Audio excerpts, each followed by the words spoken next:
What's up, guys? It's your favorite Kiwi coach. Give me 6 months of your time and I'll give you the best golf swing of your life. Whoa.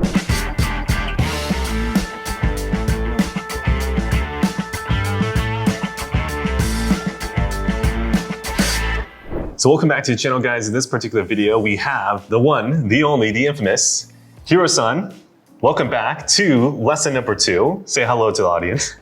ありがとうございます。Thank you so much, Mike. どうも、ヒロと申します。2回目の動画を撮っていただいて、今日は主にアイアンプレーと、またドライバーのスイング方向性について、いろいろ教わりたいと思います。どうぞよろしくお願いいたします。This video is brought to you by Starbucks and caffeine, so let's go have a good lesson. Let's do it. So if you see a lot of like the tour players nowadays, this is their full finish typically, right? Like Colin Morikawa. Yeah, Colin Morikawa definitely does that. Does have that kind of finish. Yeah, so this would be more so what you're seeing more the modern swing. You don't see too many guys now having a big full finish. Maybe with driver, obviously, but stopping it shorter could be good for you. Yeah.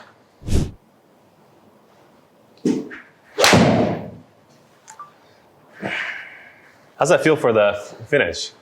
More control? Yeah, it was a lot more control. I think I can shape my ball flight a lot more. Let's take a look at this. Let's just play it through at normal. I think I'm in a really good posture, just by having that finish. Really good top. Watch as you come through.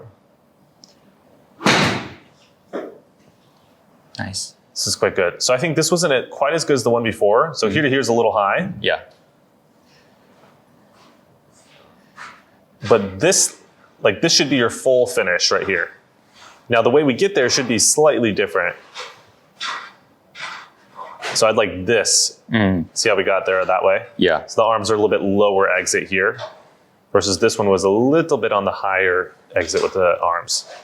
Should I pull my arms lower around from like P6? Should I drive my arms? Like, should I cover the ball more? Yes. Get one left, like almost like that. Yeah, so your feeling should be, so as you're rotating and extending, and this is something I haven't talked about yet, so I'll further clarify for you. Yeah. So as we're rotating and extending, I think the image should be right around this position. Imagine like there's a wall right here. And then you have to go really low and left to miss that wall. That's kind of the image. So you're still trying to rotate, you're still trying to extend, but the overall direction is almost off at a 45-degree angle.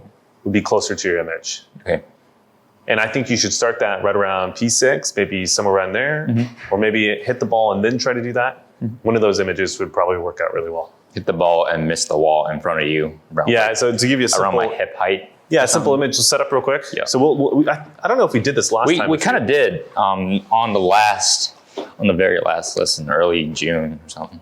Early June? Oh, the last time we filmed? Yeah. No. No, it was before that? Yeah, it was before that. So here. So this is a membership exclusive. Okay. All right. So kind of setup. So if I had this image here, but like out here, don't hit the ball, but now try to make a swing. Like that. Good. But try to get the hands to feel like they go that wide. Oh, that wide and extend. Yes, there you go. That's the point. Oh, hello. There you go. Okay, you don't have to be mad. Extend, low. Exactly. Extend. So you got you checked all the boxes. All right. We got the rotation in the elbow. We got the extension, and then we got the left. Extend and low and left, all right. Yeah, because I get really narrow when I try to do that. Like my thought was like, oh, I can get really, like from here, I almost stop and just like I think you start too early almost sometimes, or you start too early, or there's not a conscious thought of being wide with that. So like to bring back that example, if I had that alignment stick. Yeah, almost at my pocket height. Try to get your hands to go this wide. Right? That's kind of the image. Right. It's going wide, but low and left. Oh, good. Now, the strike wasn't very good. That's okay. It was all right. It was all right. Oh, I almost shanked it. I was going to say. It sounded shanked. It sounded like a mini shank to me. Oh, damn. All right, John Rahm.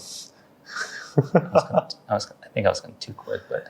Yeah, the starting point was a little early. But watch this. You're going to love this exit. Shank. That was a bullseye shank. Nice. There we go. Damn. There's the height. So arm is going, the elbow is pointed really perpendicular to the ground almost. And here's the exit here. Here. Versus the one before, I don't know if I deleted it though. The one, this might be the bad one or the good one, I can't remember. Yeah, this one's much higher, see that? Yeah. Really high finish, whereas this one, low and it's more here neat. And then around. So now the hands are much more on the axis of the shoulders as opposed to above it, which is a key point we're going for the ball through. All right, let's see if we can keep going. Let's try to even overdo it. So it's okay if you kind of get a little bit shanky for now. Yeah. I just want to see, just for the fun of it, you overdo one to where the hands are below the axis of the shoulders. Exactly. So super, super wide, but below. And let's see what we got here. So here, one sec, let me get this ready. Yeah, just overdo one. Yeah, there you go. That's perfect. Beautiful.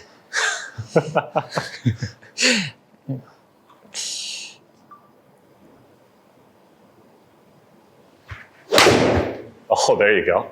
Hello. That was low. That was low. So here's what this one looks like. And it's not going to be as low as you think it's going to be, but it's still lower than we want. But here, take a look here.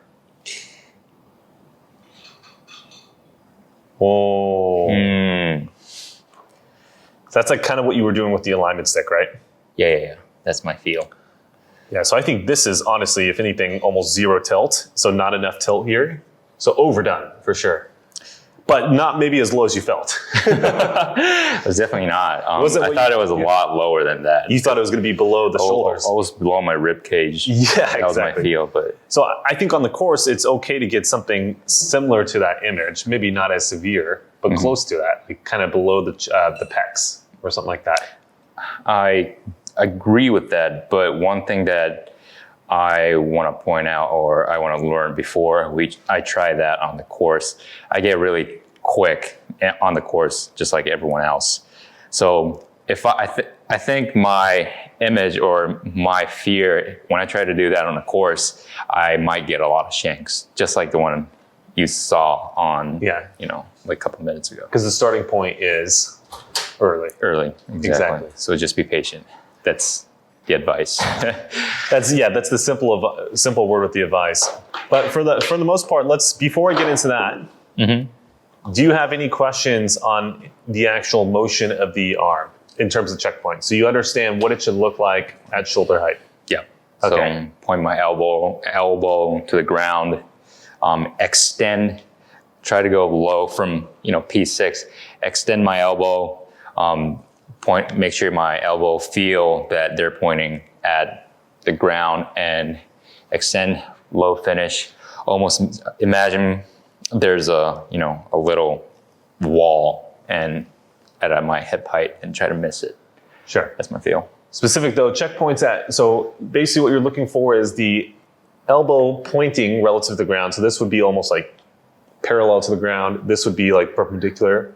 So maybe let's say 20 degrees or less as kind of a range for you. And then from here at P9, we want to see the hands going to be, not the hands, the arm is going to be relatively pretty fully extended. Yeah. So not looking this way, looking more this way. And then last, the arm is going to be kind of on the same angle as the axis of the shoulder. Yeah, exactly. That's what we're going for. Okay, very good. So now the question is, I understand how to get there, but I'm still struggling on how to get there while not getting too steep too early or basically early rotating and all that stuff. Let's talk about that. Yeah.